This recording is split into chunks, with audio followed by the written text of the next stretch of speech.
Sisi tuna uwezo mkubwa sana wa kupunguza trafiki ya vijana walioko mjini. Kwa nini mtu awe winga Kariakoo au hawe winga Lumumba ambaye hana uhakika wa kesho yake? Kilimo ni uti wa mgongo. Huu ni msemo maarufu nchini unaomaanisha kilimo ndio msingi mkuu wa uchumi, na endapo unataka mali basi utazipata shambani. Japo baadhi huchukulia kama kimbilio kwa waliofeli maisha, lakini kwa hawa vijana wa Kitanzania wameamua kuuishi msemo huu na kuugeuza kuwa ajira kwao. Wakiwa na elimu ngazi ya shahada na mwingine astashahada, wamekubali kuwa tofauti na wasomi walio wengi, kuzunguka mijini na bahasha za kaki wakitafuta ajira. Fabian Semba na Sixbet Mhono, ambao mwaka jana mwezi wa 9 waliamua kuyahama makazi yao ya mjini na kuhamia shambani, kijiji cha Songambele, kata ya Namonge, Runzewe, mkoani Geita. Tulifanya maamuzi magumu, tunaweza kusema, ya kutoka mjini kuja huku. Vijana hawa baada ya kuhitimu masomo yao, huku kila mmoja akiwa na ndoto za kupata ajira serikalini, kwa bahati haikuwa tena kupata ajira. Badala yake ikawa kukaa kikao cha vijana 4, huku kila mmoja akiwa na mtazamo wake nini wafanye. Kupitia wazo la mmoja wao ambaye ndiye mtaalamu wa kilimo na mifugo, Sixbet Mhono, akaja na wazo la kufanya kilimo. Wakati wakiendelea kuwaza waanzie wapi, hali ya kuwa hawana fedha ya kutosha kupata shamba, wenzao wawili walionyesha kuchoka na kuamua kuishia njiani. Hiyo haikuwapa uoga vijana wawili, Semba na Sixbet. Waliamua kukomaa hadi tone la mwisho. Wale wanaotaka mafanikio ya haraka mnajikuta mnawaacha sasa. Wakiwa wamebeba wazo lao la kufanya kilimo kwenye makaratasi, walianza kubisha hodi kwa wadau mbalimbali, huku wakiomba kupatiwa walau hekari 50 tu za kuanzia. Baada ya majadiliano kwa kipindi kirefu na kuonyesha utayari wao wa kutovaa tai, mwekezaji ambaye pia ni Mtanzania alipokea wazo lao na kuwapatia mara 6 ya walichokiomba, kwa maana ya hekari 300 kwa makubaliano maalum. Wapo Watanzania wenye moyo sana kwenye nchi hii na wapo Watanzania wazalendo. Baada ya kufanikiwa kudhaminiwa shamba zaidi ya matarajio yao ya awali, kwa kutumia elimu ya kilimo mtandaoni, smartphone zao, waliwatafuta wataalamu wa mazao na mbegu kutoka kampuni ya Kotava Agriscience, wazalishaji wa mbegu ya Pioneer kwa kilimo chenye tija. Walikuja na nia yao ya kufanya kilimo kupitia mashamba darasa ambao tumekuwa tukipanda maeneo mbalimbali ndani ya kanda ya Ziwa. Kwao walijionea mbegu mbalimbali, lakini wakaona mbegu yetu aina ya Pioneer, hasa Pioneer 3812 ambao wamepanda kwenye shamba hili. Na sisi kama kampuni ya mbegu tuliweza kuungana nao kuwapa mawazo ni jinsi gani watalima na namna ya kupata mbegu. Na leo kwa kutumia teknolojia ya kilimo na mbegu, vijana hawa wanabadili taswira ya sekta ya kilimo. Sasa hawalimi kwa ajili ya matumbo yao tu, wanalima kwa ajili ya masoko, huku ndoto yao ikiwa ni kuhakikisha hakuna gunia la chakula linatoka nje ya mkoa wao, ikiwa wao wapo shambani. Vijana hawa wameishi shambani kwa miezi 6 sasa, wakitekeleza mradi wao wa kilimo cha mahindi, huku wakisaidia kutoa ajira kwa vijana wengine zaidi ya 100. Na kwa sasa mambo ni safi. Wamenieleza awamu ya kwanza tayari wamefanikiwa kuvuna gunia zaidi ya 1000 zenye ujazo wa kilo 108 kila gunia. Gunia 1000 zimeshaenda tayari. Okay. Kwa tunapoongea hapa sasa hivi nadhani tukitoka hapa nitakuchapa soda kidogo wewe jamaa. Kwa uthubutu wa hawa vijana na nguvu wanaoitumia, ni kielelezo tosha ambapo serikali inalenga kukuza sekta ya kilimo kwa asilimia walau 10 ifikapo mwaka 2030 kupitia vijana wasomi wanaotumia teknolojia na maeneo makubwa ya ardhi nchini. IOTV imesafiri kutoka Mwanza hadi Runzewe, mkoa wa Geita, umbali wa kilomita zaidi ya 250, kijijini Songambele, mahali ambapo unafanyika mradi huu wa kilimo cha mahindi. Tumeketi nao kufahamu kwa undani juu ya uthubutu wao. Naitwa Dola Tizedei na videographer ni Masu Brand. Kwenu imekuwaje mpaka mmeweza kufanikisha hili? Tulikuwepo sisi wenyewe. Kuanzia siku ya kwanza tunaandaa shamba, tulikuwepo. Kuanzia tunaanza kupanda, tunaanza kulima, tunaanza kupanda, tunaweka mbolea. Hatua zote hizo tulikuwepo. Wakati mnafikiria pia kuanza, au wakati ndo mmekuja tayari mmesha raise hoja yenu kwa mtu aliyewa support, si ndio? Wakati wenyewe mlikuwa na kiasi gani pengine kama kianzio? Kwa sababu wakati mwingine mtu anaweza akashindwa kufanya jambo kwa sababu, au unashindwa kusaidika kwa sababu huna hata wewe pa kuanzia. Mlikuwa na kiasi gani nyinyi kwa kipindi hicho? Tunapoenda kumtafuta huyu mbia ambaye atatuunga mkono, lazima tuwe tuna kitu mkononi. Ndio tunarudi sasa kule kwenye malengo ya kujinyima nyinyi wenyewe vijana. So sisi tuliamua kujinyima kabisa. Tulisahau swala linaloitwa kuvaa nguo mpya. Tulisahau kukaa sehemu ambazo kidogo unaweza ukashangaa 10,000 imepotea, unajiuliza iko wapi, kumbe ni malengo ya muda mrefu. Kwa tulikwenda tukamwambia sisi uwezo wa kujihudumia utakuwa ni juu yetu, wala sio wa kwako. Yani kwenye swala la chakula, kwenye swala la usafiri, kama kuna jambo la kufanya kitu kimepelea, labda tunahitaji kufuata kitu ambacho kimemesa up shambani, hilo hatutokuona wewe. Wewe tuanzishie, tusapoti kwenye maana ya makubaliano ya shamba unalotupa, lakini utusapoti pia financially kwa maana ya kutuwezesha sasa kuliandaa ile shamba kwa maana ya kilimo. Nakumbuka mtu wa kwanza kumkuta pale ofisini tulimkuta bwana mmoja anaitwa Liza. Ya tutomsahau. Sasa mnaweka 300 ziko wapi? Tukamwambia ziko Geita, wilaya Bukombe. Akasema okay. Sisi tutakachowasaidia cha kwanza ni mbegu. Lakini jambo la pili tutawasaidia wataalamu kama ambavyo walikuja, watawasaidia namna ambavyo elimu ya upandaji inapokuwa, mbolea na namna ya kulitunza shamba ili sasa myapate matokeo na ile ndoto yenu ambayo mko nayo, sisi tunataka kuiona inatimia. Sasa huyu aliyowadhamini ama aliyowasaidia kuhusiana na kuwapatia hizo hekari 300 ni Mtanzania au ni mtu wa nje ya nchi pengine? Ni Mtanzania, amezaliwa Tanzania. Huyu bwana wanamuita The Breeze, maarufu kama The Breeze. Na ndio maana kwa heshima yake tukaamua pia kuliita shamba letu The Breeze Farm. Kwa mchakato wetu ndio ulikuwa katika misingi hiyo.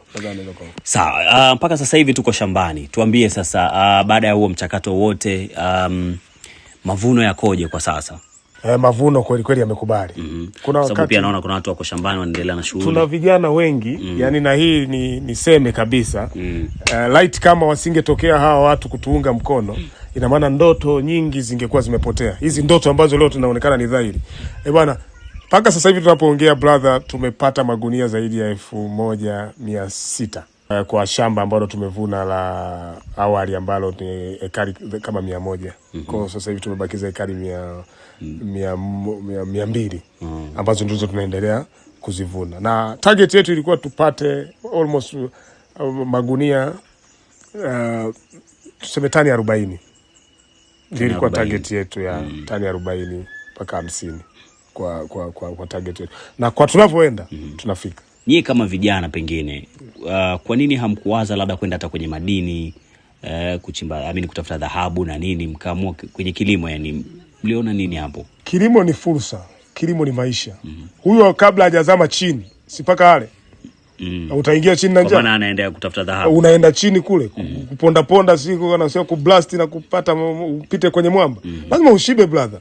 Yani kwenye nchi kwenye dunia hii ya leo, huwezi kupata nguvu yoyote ya kufanya jambo lolote, iwe kifikra, iwe katika utimilifu wa mikono, bila kuingiza chochote mdomoni. Lazima ule tumboni pashibe. Kwa sisi tuliangalia uhitaji zaidi. Mpaka sasa hivi mmefanikiwa kuwashika mkono vijana wangapi ambao wanawasaidia majukumu shambani pale? Hapa shambani tunao vijana 78. Alafu kule godown ambako tutakwenda utaona kule tunao 20, kijumlisha hawa 78 tunapata 98. Kwa kuna vijana wawili ambao kazi yao wao tumewatenga kidogo katika kuangalia barabara ili namna ya kufika wakati gari inakuja kuchukua. Kwa wao wako tumegawa kwenye maeneo ya barabara kwa sababu mvua zinanyesha, ili waende kuziangalia barabara na watupe feedback kwamba sasa turuhusu gari ipite wapi. Wao kazi yao ni hiyo tu, kutembelea njia tu, watuambie tusije tukakwama, tukaongeza gharama. Sawa. Na kingine pia, wao mnawalipaje pengine au wanapataje pesa yao? Pesa tunawalipa kila siku. Kila siku tunawalipa shilingi, nadhani naweza nikataja kweli? Haina shaka. Nitaje. Kila siku tunawalipa shilingi 5,000. Kila kijana. Kwa kila kijana. Kwa maana hiyo kwa hao vijana 78 sasa. 78 20 tunapata 98 na wale 100 na wale wawili kule. Tunawalipa the same kila siku. Kwa hiyo maana hata mjini kumbe wanaweza wakaja kijijini wakaondoka na 5,000 kila siku. Na mimi nashangaa. Kwa nini mtu awe winga Kariakoo au hawe winga Rumumba ambaye hana uhakika wa kesho yake? Wakati hapa tayari unapata uhakika. Kwanza unavuta fresh air. Lakini jambo la pili unaingiza kipato. Jambo la tatu unapata akili. Na huko masokoni vipi, hali ikoje? Mmeshabisha hodi na ameona soko lipo? Tumeshabisha hodi na gunia 1000 zimeshaenda tayari. Kwa hiyo tunapoongea hapa Sasa hivi nadhani tukitoka hapa nitakuchapa soda kidogo. Wewe jamaa ni rafiki yangu sana. Huu umbali uliotoka nitakuchapa soda.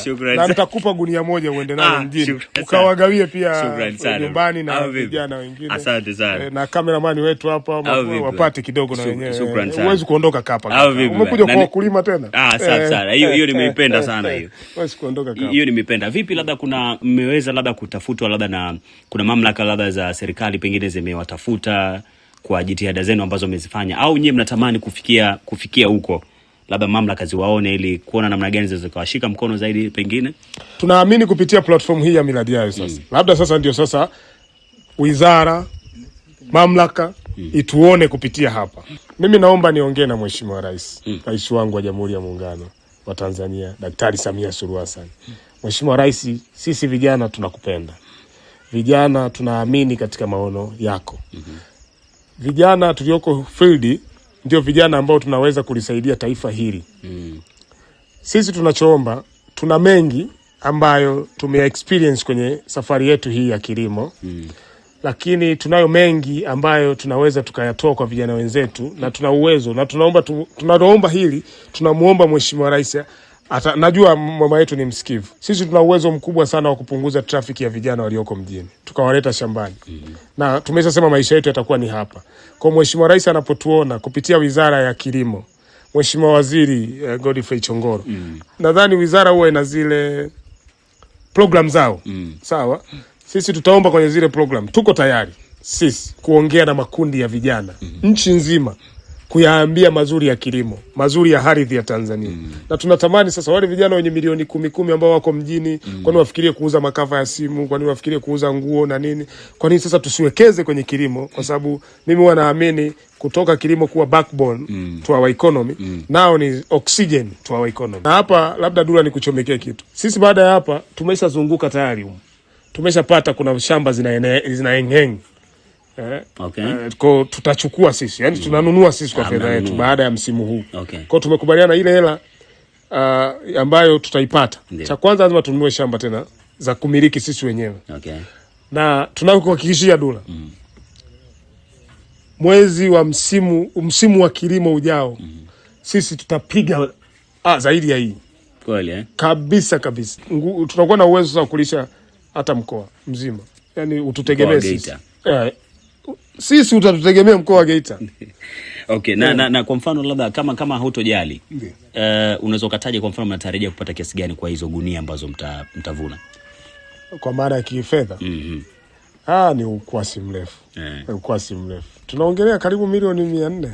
Lakini kwenye milioni 400 hiyo tutarudisha ile support ambayo tumepewa.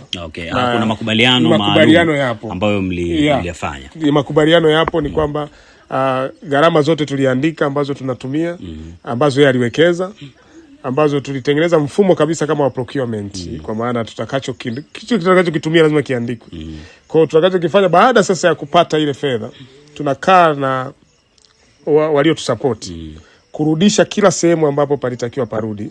Alafu kile kinachobaki tumekubaliana cha kwanza, hakuna mtu atakayewaza gari wala smartphone mpya wala nguo mpya wala kurudi mjini. Tunanunua shamba, tunaliandaa kwa msimu ujao. Ina maana tunakuwa na shamba letu wenyewe.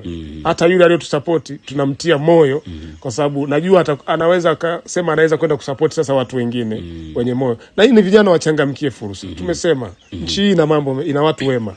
Vijana usijifungie ndani. Na kwa mfano mmedai kwamba mmekutana vijana wawili ambao mkaamua kutengeneza wazo lenu. Je, bado mna mlango wa pengine kwa yule ambaye pengine kijana anatamani pia aje ungane na nyie, mnamkaribisha pia, au kuna masharti fulani lazima ayafanye ndio muwe naye? Sasa hivi tunakwenda kwenye mfumo wa kampuni. Kwa hiyo tukisema tutakaribisha professional zaidi. Kwa sababu tayari tumeshatengeneza msingi. Miezi 8 ya kukaa hapa na msoto tuliopata, lazima twende kidunia inavyotaka. Kwa tutakusajili kama una uwezo wa masoko. Tutakusajili ukiwa mtaalamu wa kilimo. Tutamsajili mtu kutokana na mchango wake kwetu. Sisi hatutaki kurudi nyuma tena brother. Yaani huko tumeshatoka. Sisi tunakwenda mbele. Ndio maana tunaiambia wizara kwamba tuko tayari kuzunguka nchi nzima kuongea na vijana. Kwa sababu vision yetu ni kubwa. Hapa baadaye sasa nikutonye. Hatutauza tena mahindi kama mahindi. Ongeza thamani. Ndio malengo yetu. Sasa hivi tunauza unga kabisa. Unga wa chakula ule. Ni kudadavulia fursa zilizopo kwenye mahindi. Sio unga peke yake. Tukiuza mahindi, unaona pumba. Tutapeleka kwenye mifugo. Tutatengeneza chakula cha mifugo hapa. Magunzi ya mahindi ni chakula cha ng'ombe. Brother, hapo hakuna ubilionea. Tupe miaka 5 kaka. Mungu atuweke hai. Kila laheri bwana. Asante sana.